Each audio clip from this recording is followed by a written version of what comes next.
कहते हैं मरने से पहले कोई इंसान झूठ नहीं बोलता, क्योंकि उसे ईश्वर के पास जाना होता है। उसे पता होता है कि उसे मरना है, इसीलिए उसके मुंह से जो बोल निकल रहे हैं वो सच है, क्योंकि उसे ईश्वर के पास जाना है। उसे पता होता है कि वो मरने वाला है, इसीलिए उसके मुंह से जो बोल निकल रहे हैं वो सच है। मरने से पहले अगर कोई व्यक्ति किसी जज या मजिस्ट्रेट के सामने अपने बयान दे जाए, वाकई वो सच बोल रहा होता है, ऐसा कानून भी मान लेता है। लेकिन उसका पुलिस कानून की तरफ से पूरी तरीके से विश्वास उठ चुका था, इसीलिए उसने एक कदम उठाया। वो कहता है जो मैं पैसे कमाता हूँ उस पैसे से मेरे दुश्मन मजबूत हो रहे हैं। मेरे पिता, मेरी माँ, मेरे भाई वो रोज तिल तिल मरते हैं, इसीलिए अब मैं यहाँ जीना नहीं चाहता।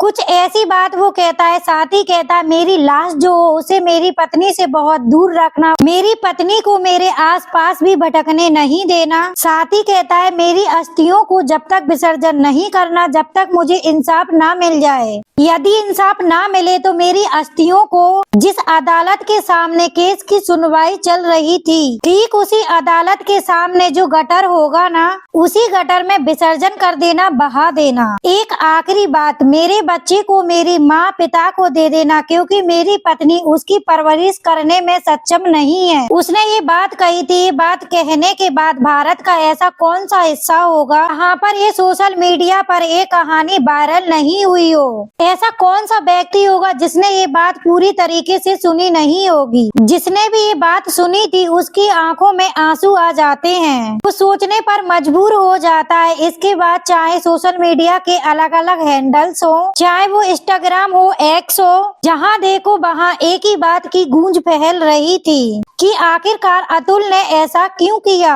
अब हर कोई उसे इंसाफ दिलाने की बात कर रहा है, लेकिन उसने जिसकी वजह से ये सब किया है, जिसकी वजह से ये सब हुआ है, उसकी अकड़ आज भी कम नहीं हुई है। आज की कहानी से ये जानने की, ये समझने की कोशिश करते हैं कि आखिरकार अतुल के साथ ऐसा क्या हुआ था जिससे उसने ये कदम उठाया। वीडियो में आगे बढ़ने से पहले मेरी आपसे एक ही रिक्वेस्ट है कि वीडियो को लाइक कर ले, चैनल पर नया तो चैनल को भी सब्सक्राइब कर लें। आज की सच्ची घटना जो कि मैं आपको सुनाने जा रही हूँ। आज की सच्ची घटना 9 दिसंबर 2024 की सुबह 6 बजे से शुरू हो जाती है। बेंगलुरु पुलिस कंट्रोल रूम को एक फोन पहुंचता है। उसमें बताया जाता है कि एक एआई इंजीनियर है जो कि इस दुनिया में नहीं रहा, उसने अपनी जान दे दी है। जैसे ही ये सूचना मिलती है पुलिस तत्काल से मौके पर पहुंचती है। वहां जाकर देखती है कि मंजूनाथ लेहर लेआउट स्थित डेल्फिनियम रेजिडेंसी में उसका एक कमरा होता है। वहां पर जब पुलिस पहुंचती है तो वहां पर सैकड़ों की संख्या में लोग पहले से मौजूद थे। तत्काल प्रभाव से उसके शव को कब्जे में लिया जाता है, पोस्टमार्टम के लिए भेज दिया जाता है। पुलिस ये पता कर रही थी कि आखिरकार ये मरने वाला है कौन। असल उसका नाम होता है अतुल सुहास मोदी, जो कि बेंगलुरु में रहकर इंजीनियर की नौकरी कर रहा था। वहीं से अपने घर परिवार को पैसे भेजता था। पुलिस ने आखिरकार जांच पड़ताल करना शुरू किया कि आखिरकार इसने ऐसा कदम क्यों उठाया। तो पता चलता है कि 84 मिनट का एक वीडियो है, साथ ही उसने 24 पन्नों का एक पत्र लिखा है, जिनके माध्यम से उसने पूरी कहानी बयां की थी। अब छोटे छोटे हिस्से थे उसके, वो सोशल मीडिया पे बहुत तेजी के साथ वायरल हो जाते हैं। ऐसा कोई इंसान नहीं था जिसके पास ये बात नहीं पहुंच रही थी। भारत के हर हिस्से में, हर एक जगह पर, चाहे वो पॉलिटिशियन हो, चाहे वो राजनेता हो, चाहे वो जज हो या फिर पुलिस हो, चाहे आम आदमी हो, किसी भी संस्था से वो संबंध रखने वाले व्यक्ति हो, हर किसी के पास ये बात पहुंच रही थी। Instagram, x, YouTube, Facebook, TV, अखबार, सोशल मीडिया, हर जगह सिर्फ एक ही खबर चल रही थी। बात चल रहा था #मेंटू, चल रहा था #जस्टिस फॉर अतुल सुहास। बस ये था। दरअसल उसके बाद तो पूरे देश भर में हड़कंप सा मच जाता है। लोग सोचने पर मजबूर हो जाते हैं। जिसने ये कहानी सुनी उसकी आंखों में आंसू जरूर थे। कहानी शुरू होती है, बिहार का एक समस्तीपुर जिला होता है, वहाँ का एक बेनीपूसा रोड होता है। वहाँ का रहने वाला अतुल सुहास मोदी 2019 में उसको मैट्रिमोनियल साइट पर एक लड़की दिखाई देती है। लड़की का नाम निकिता सिंघानिया होता है। निकिता सिंघानिया जो कि रोहटा, जौनपुर, उत्तर प्रदेश की रहने वाली होती हैं। अच्छी खासी पढ़ी लिखी होती है। जब उस लड़की से बातचीत का सिलसिला शुरू होता है तो इन दोनों की अच्छी खासी दोस्ती हो जाती है। लेकिन लड़की बहुत सलीके से बात करती थी, बहुत कम बात करती थी। उसको ऐसा लगता था कि इतनी पढ़ी लिखी लड़की उसकी जिंदगी में आई है, कितनी अच्छी बात है, कितनी प्यारी बातें करती है। दोनों की बातचीत जब होती थी तभी बातचीत के माध्यम से पता चलता है कि लड़की के जो पिता हैं उनका नाम मनोज कुमार सिंघानिया है। अक्सर बीमार रहते हैं और घर वालों की तरफ से भी एक प्रेशर आने लगा, क्यों ना इन दोनों की शादी कर दें, शादी हो जाएगी पिता के रहते हुए तो बहुत बढ़िया है। उसके बाद दोनों परिवारों की सहमति बनती है। सहमति बनने के बाद 26 अप्रैल साल 2019 को बनारस का हिंदुस्तान इंटरनेशनल होटल होता है। वहाँ पर परिवार के लोग आते हैं, उनके सामने शादी हो जाती है। दूल्हा दुल्हन समस्तीपुर पहुँच जाते हैं। 2 दिन यहाँ ठहरते हैं। उसके बाद लड़का लड़की को लेकर अपने साथ बेंगलोर चला जाता है। यहाँ से जाता है वो सीधा मॉरिशस। मॉरिशस में जाने के बाद ये 2 दिन का टूर होता है। उसे 2 दिन के टूर में कुछ अजीब सा महसूस हो रहा था। अजीब सा इसलिए महसूस हो रहा था क्योंकि जो लड़की होती है कहीं सामान खो देती थी, कहीं बस वगैरह छोड़ दिया करती थी। इस तरीके की वो हरकत कर रही थी। जब जब वो इस तरीके की गड़बड़ी कर रही थी तो वो हंस देती थी। इंजीनियर को लगता है बड़ी अजीब सी बात है, समझ में नहीं आ रही, लेकिन वो उसके बाद अपनी पत्नी को बेंगलोर लेकर आता है। बेंगलोर लाने के बाद वो अपनी जिंदगी में मशहूर हो जाते हैं। उसे लगता है कि पत्नी पढ़ी लिखी है तो उसे एक मौका मिलना चाहिए अच्छी नौकरी का। इसके लिए वो तैयारी कराता है। जब तैयारी होती है तो उसको कहीं ना कहीं नौकरी के लिए भी अवसर मिल जाते हैं। इसी बीच में खबर आती है 17 अगस्त 2019 को उसके पापा बीमार तो चल ही रहे थे, उनकी मौत हो जाती है। पापा की मौत के बाद ये सब वहाँ जाते ही हैं। इस लड़के के पापा भी 2 दिन के लिए वहाँ पर पहुँच जाते हैं। वक्त थोड़ा आगे बढ़ रहा था, उसके बाद ये वापस आते हैं। तो लड़का है अतुल, वो पहले अपनी पत्नी निकिता को उसके ऑफिस छोड़ता था, फिर उसके बाद वहाँ से अपने ऑफिस जाया करता था। रोज का यही सिलसिला चल रहा था। 50 किलोमीटर से ज्यादा का ये सफर था जो कि वो लगातार रोज सफर करता था। लेकिन इसी बीच में उसकी पत्नी प्रेग्नेंट हो जाती है। पत्नी जैसे ही प्रेग्नेंट हो जाती है, बताया जाता है कि इसी बीच में उसकी पत्नी की किसी वजह से नौकरी चली जाती है। इधर पत्नी की नौकरी चली जाती है, इसी बीच में उसे डॉक्टर को दिखाया जा रहा था। डॉक्टर कहते हैं इनसे थोड़ा सा काम कराइए, क्योंकि काम कराना थोड़ा जरूरी है, शरीर का मूवमेंट होना जरूरी है। लेकिन इसी बीच में माँ को बुला लिया जाता है ख्याल रखने के लिए। 1 BH का इनका फ्लैट होता है, वहाँ पर ज्यादा स्पेस नहीं होता है, फिर भी माँ साथ में रहती है। इसी बीच में एक नौकरानी आती है घर में खाना बनाने के लिए। एक और नौकरानी आती है जो कि घर में साफ सफाई करने के लिए। जिंदगी बेहतरीन चल रही है। इसी बीच में बच्चा भी पैदा हो जाता है। इसी बीच में परिवार के लोगों की एंट्री भी हो जाती है। घर में जगह कम थी, इसीलिए परिवार के लोगों को एक होटल में ठहरा दिया जाता है। यहीं से स्थिति इतनी बिगड़ जाती है कि लड़की के परिवार को ऐसा लग रहा था कि हमारे लिए घर में इतनी भी जगह नहीं है कि हम लोगों को दूर रखा गया, होटल में रखा गया। इससे तो अच्छा हमारा घर। इस तरीके की बातें चल रही थी। इसी बीच में जब संबंध बहुत ज्यादा अच्छे चल रहे थे, संबंध अच्छे होने के दौरान बताया जाता है कि 20 लाख रुपए लड़की अपने घर वालों को दिलवा चुकी थी, यानी कि अपने भाई को, माँ को दिलवा चुकी थी। जैसे ये पैसे जा चुके थे तो इसी बीच में कभी कभी टकरार होना शुरू हो जाती है। जब नौकरी चली जाती है तो माँ और बेटी की बहुत सारी बातें होती थी, छोटी छोटी बातें। उधर वो बैठकर सीरियल देख रही है। सीरियल देखने के बाद कहीं ना कहीं माँ और बेटी में आपस में कम्युनिकेशन चल रहा था, तो पति से थोड़ा कम्युनिकेशन कम होने लगता है। किसी न किसी बात पर विवाद, किसी न किसी बात पर झगड़े, कभी सास को लेकर, कभी खुद को लेकर। जब इस तरीके की विवाद चल रहे थे तो हालत कुछ ऐसी पैदा हो जाती है। साल 2021 में वो वहाँ से चली आती है। हालांकि उसको एक बेटा भी हो जाता है, प्रेग्नेंट तो वो पहले से ही थी। बेटा हो जाता है तो उसकी जिंदगी ठीक चलनी थी, लेकिन वो बेटे पर ध्यान नहीं दे रही थी। इस बीच में ये बात भी सामने आती है कि लड़के की जो माँ है वो पूरी वेजिटेरियन है, लड़के की जो पत्नी है वो नॉन वेजिटेरियन है। पत्नी घर में कुछ ऐसी चीजें खाती थी जिससे माँ को ऐतराज होता था। यही लड़ाई की छोटी मोटी वजह बन जाती है। यही वजह बन जाती है यहाँ से अलग होने की। यहाँ से सीधा अलग जाती है। अलग जाने के बाद 24 अप्रैल 2022 को वो जौनपुर के सतर कोतवाली में जाती है। निकिता सिंघानिया जाने के बाद मुकदमा अपराध संख्या 115 बटे 2022 IPS की धारा 498(1),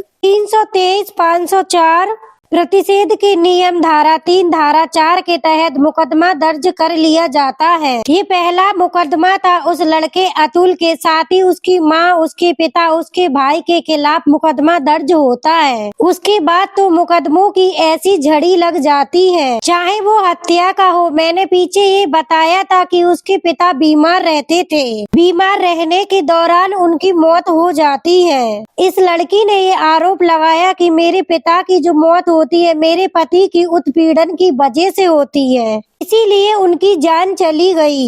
यहाँ भी मुकदमा हो जाता है। हत्या का प्रयास, साथ ही लड़की के मारपीट भी होती है।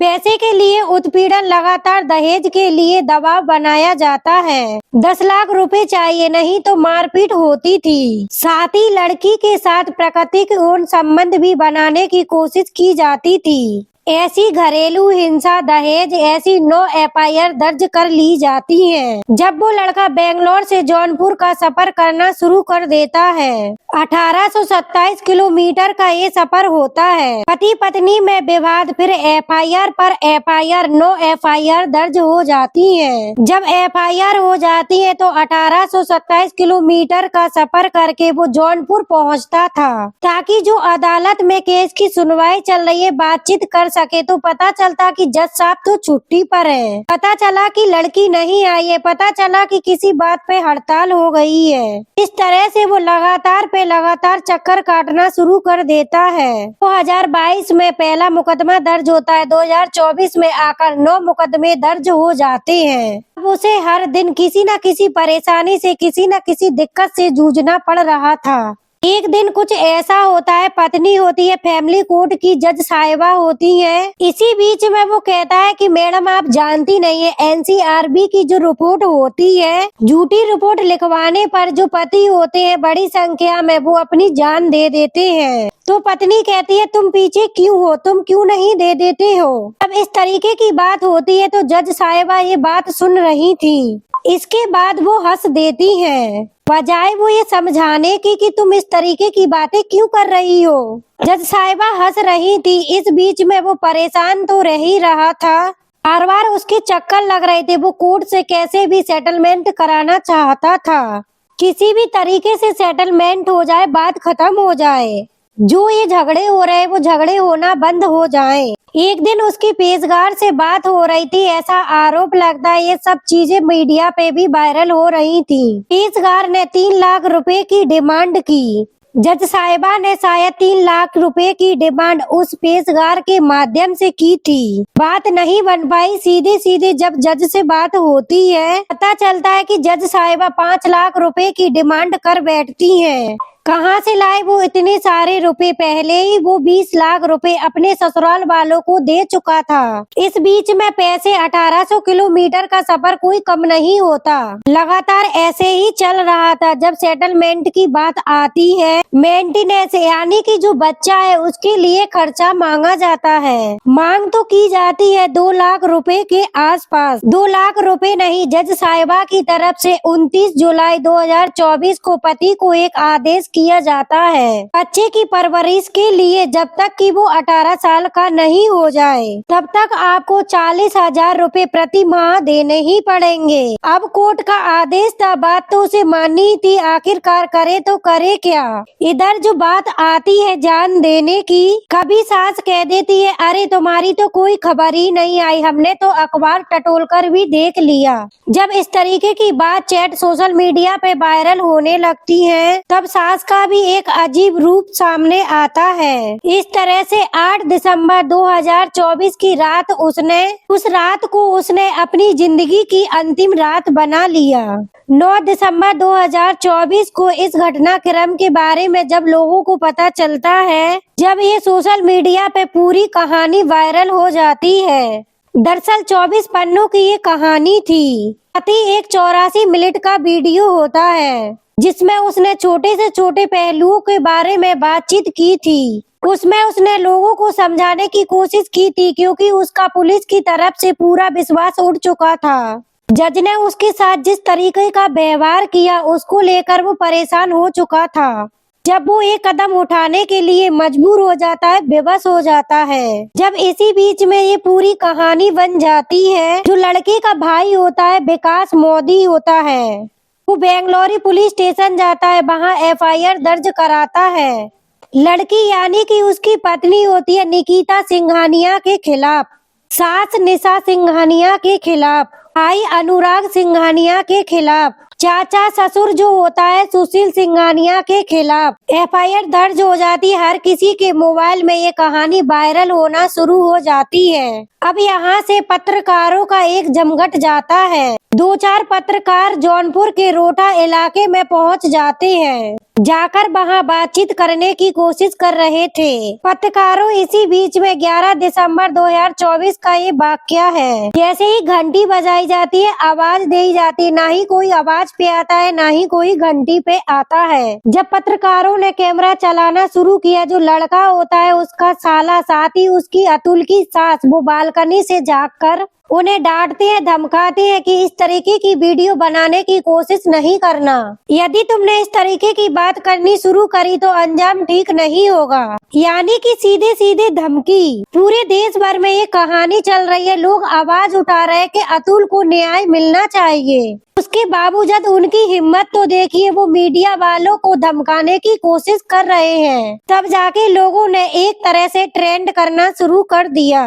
लोगों ने आवाज उठाना शुरू कर दी कि इसमें अतुल को हर हाल में इंसाफ मिलना चाहिए। तो उसकी कहानी वायरल होती है जब वो कहता है जो मैं पैसे कमाता हूँ, मेरे ही पैसों से मेरे दुश्मन मजबूत हो रहे हैं, इसीलिए मैं ये सब कुछ छोड़कर जा रहा हूँ ताकि मेरे परिवार के, मेरे माँ पिता कोई परेशान ना हो। साथ ही वो कहता है कि इसमें जज को भी कठोर कार्रवाई होनी चाहिए। साथ ही वो कहता है कि जज को भी कठोर कार्रवाई होनी चाहिए, सजा मिलनी चाहिए। वो अपनी पत्नी का भी नाम लेता है, अपनी सास का भी नाम लेता है, अपने साले का भी नाम लेता है। आगे उसने जो वीडियो में बोला है, जो पत्र में लिखा है, इस पत्र के, इस वीडियो के कितने मायने होंगे। आज जो जितनी आवाजें उठ रही हैं, जितनी आज आवाज उठ रही है, वाकई इस आवाज पर लोग, वाकई कोई लोग, जज, कोई कोर्ट पसीज सकता है। वाकई इन्हें इंसाफ मिल सकता है या नहीं मिल सकता, ये तो भविष्य के गर्भ में ही छिपा है। लेकिन जाते जाते उस लड़के ने जो कहा वो वाकई में सबको भावुक कर गया। उसकी कुछ अपीलें थी, वाकई में वो अपीलें, मैं तो कहती हूँ मैं अतुल के साथ हूँ।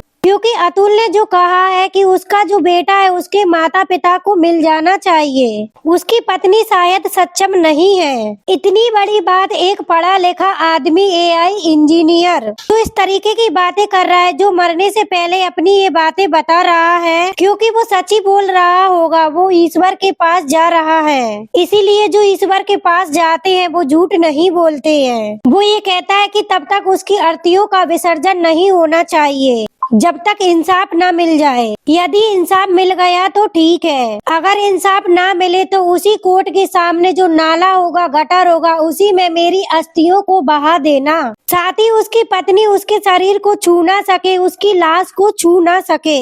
दोस्तों, इस घटनाक्रम को सुनाने का उद्देश्य किसी का दिल दुखाना नहीं है, किसी को परेशान करना नहीं है, बल्कि आपको जागरूक करना है, आपको सचेत करना है। इस घटना ने पूरे हिंदुस्तान को हिलाकर रख दिया। साथ ही कई तरीके के मैसेज भी देकर गई है। जब इस तरीके की कोई घटना होती है तो पुलिस प्रशासन की जिम्मेदारी बनती है एक एक चीजों को बारीकी से परखे, दोनों पक्षों को बैठाकर जानने की कोशिश करे कौन सच बोल रहा है, कौन झूठ बोल रहा है, क्योंकि उसके टूटने का एक ये भी कारण हो सकता है। FIR की पहली कॉपी जब दर्ज होती है, उस FIR कॉपी में इतनी सटीक भाषा लिखी हुई है, इससे बचने की कोई कोशिश भी करे तो इतना आसान नहीं होगा। किसी जानकार ने ये रास्ता दिखाया होगा, इसीलिए उस पे एक 9 मुकदमे दर्ज होते चले गए और वो लगातार टूटता चला गया। मिलते हैं नेक्स्ट वीडियो में, जब तक के लिए जय हिंद।